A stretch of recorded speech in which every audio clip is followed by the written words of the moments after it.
Earthquakes. The very word evokes images of trembling ground, crumbling buildings, and terrified faces. These natural disasters have been a part of human history for as long as we can remember, leaving behind a trail of destruction and a sense of awe at the sheer power of nature. But what exactly are these phenomena that shake our world so violently? How do they occur, and what can we learn from them? Simply put, an earthquake is a sudden, rapid shaking of the Earth's surface. This shaking can vary in intensity, from minor tremors that are barely felt to massive quakes that can cause widespread devastation. This shaking is caused by the release of energy stored within the Earth's crust, a process that can be triggered by various geological activities.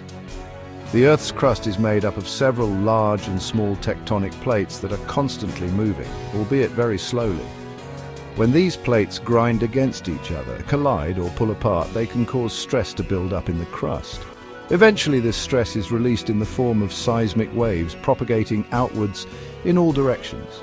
Imagine a twig snapping under pressure. The sudden release of energy creates vibrations that travel through the twig and out into the surrounding air. The sudden release of energy creates vibrations that travel through the twig and out into the surrounding air. Similarly, the energy released during an earthquake travels through the earth, causing the ground to shake. In a similar way, earthquakes release energy that travels through the earth in the form of powerful waves. These waves can be so strong that they are felt thousands of miles away from the epicenter, the point on the Earth's surface directly above where the earthquake originates. These waves can travel for thousands of miles, causing the ground to shake and rumble. The intensity of the shaking can vary depending on several factors, including the depth of the earthquake, the distance from the epicenter, and the geological characteristics of the area. Earthquakes are a powerful reminder of the dynamic nature of our planet. They show us that the Earth is not a static, unchanging sphere. The Earth is not a static, unchanging sphere. Instead, it is a living, breathing entity with a constantly shifting and changing surface. The tectonic plates that make up the Earth's crust are always on the move, driven by forces deep within the planet. Instead, it is a living, breathing entity with a constantly shifting and changing surface. This movement is responsible for many of the geological features we see today, from mountains and valleys to volcanoes and ocean trenches. Earthquakes are a natural part of this process, a reminder that we live on a planet that is constantly in motion. They are one of the many ways the Earth releases the energy built up by the movement of its tectonic plates. The study of earthquakes is a complex and fascinating field. Seismologists, the scientists who study earthquakes, use a variety of tools and techniques to understand these powerful events. By understanding the forces that drive these events, we can better prepare for their impact and mitigate the risks they pose to human life and infrastructure.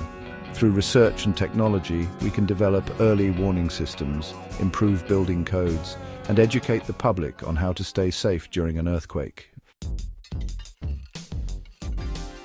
To truly grasp the causes of earthquakes, we must first delve into the structure of our planet. The Earth is not a solid, unchanging mass. Instead, it is composed of several layers, each with its own unique properties and characteristics. The outermost layer, known as the crust, is where we live.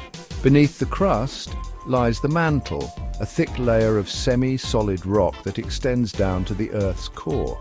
The core itself is divided into a liquid outer core and a solid inner core, both of which are composed primarily of iron and nickel.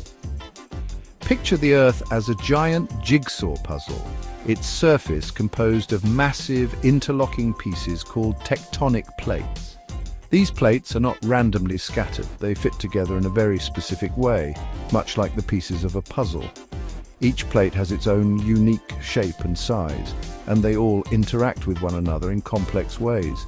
These plates, far from being stationary, are in a constant state of slow but relentless motion, driven by the immense heat emanating from the Earth's core. This heat causes the semi-solid rock in the mantle to flow, creating convection currents that push and pull the tectonic plates in different directions.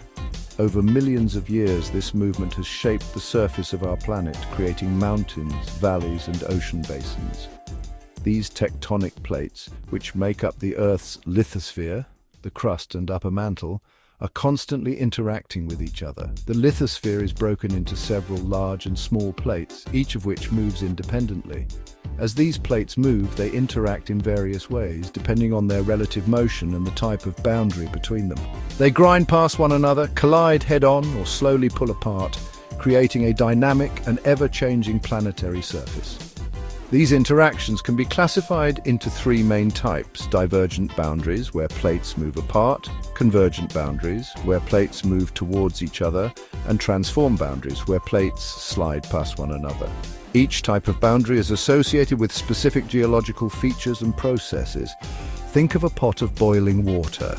The heat from the stove causes the water to churn and bubble as hotter water rises and cooler water sinks. This process, known as convection, is similar to what happens in the Earth's mantle. The heat from the stove causes the water to churn and bubble as hotter water rises and cooler water sinks. This constant movement creates convection currents, which are responsible for the movement of the tectonic plates. Similarly, the Earth's internal heat creates convection currents in the mantle, the layer beneath the tectonic plates. These currents are driven by the heat from the Earth's core, which causes the semi-solid rock in the mantle to flow. As the rock moves, it carries the tectonic plates along with it, causing them to move across the surface of the Earth. These currents exert immense force on the plates, causing them to move, albeit very slowly, at a rate of a few centimeters per year. This movement is not uniform. Some plates move faster than others, and their interactions can be complex and unpredictable. This constant movement of the tectonic plates is the primary cause of earthquakes. As the plates move, they interact with one another in various ways, creating stress along their boundaries. As the plates interact, stress builds up along their boundaries, like a spring being compressed tighter and tighter. This stress can accumulate over long periods of time, sometimes hundreds or even thousands of years. Eventually, the stress becomes too great, and the rocks fracture, releasing a tremendous amount of energy in the form of seismic waves. These waves travel through the Earth, shaking the ground and causing the destruction we associate with earthquakes. This sudden release of energy is what we experience as an earthquake. The intensity of an earthquake depends on the amount of stress that has built up and the nature of the rocks that fracture. Some earthquakes are barely noticeable, while others can cause widespread devastation. Understanding the movement of tectonic plates and the forces that drive them is crucial for predicting and mitigating the impact of earthquakes. The boundaries between tectonic plates are the most geologically active zones on Earth. These colossal slabs of the Earth's lithosphere are in constant motion, driven by forces deep within the planet. The interactions at these boundaries are responsible for shaping the Earth's surface, creating mountains, ocean trenches, and, most dramatically, earthquakes.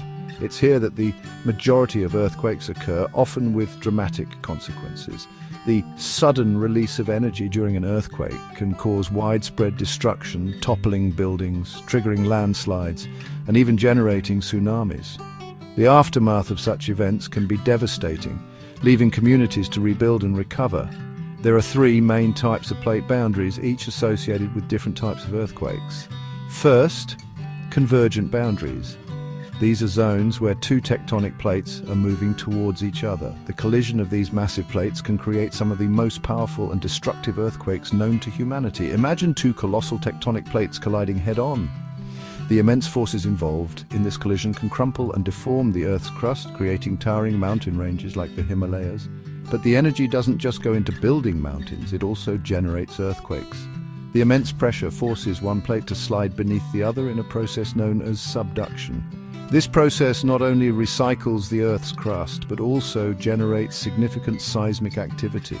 The descending plate melts and forms magma, which can lead to volcanic eruptions, adding another layer of complexity to these regions. This grinding and scraping generate immense friction, leading to the accumulation of stress that is periodically released in the form of powerful earthquakes. The energy stored in these locked plates can be released suddenly, causing the ground to shake violently. These subduction zones are often associated with the most powerful earthquakes on Earth. The 2004 Indian Ocean earthquake and tsunami, for example, was a result of such a subduction zone event, causing widespread devastation across multiple countries. As the plates locked together, accumulating vast amounts of energy before finally slipping, releasing that energy in a cataclysmic jolt. This sudden release can displace huge volumes of water, leading to tsunamis that travel across entire ocean basins. Second, divergent boundaries. Picture two plates moving apart, creating a gap in the Earth's crust. These divergent boundaries are often found along mid-ocean ridges, where new oceanic crust is formed as magma rises from below the Earth's surface.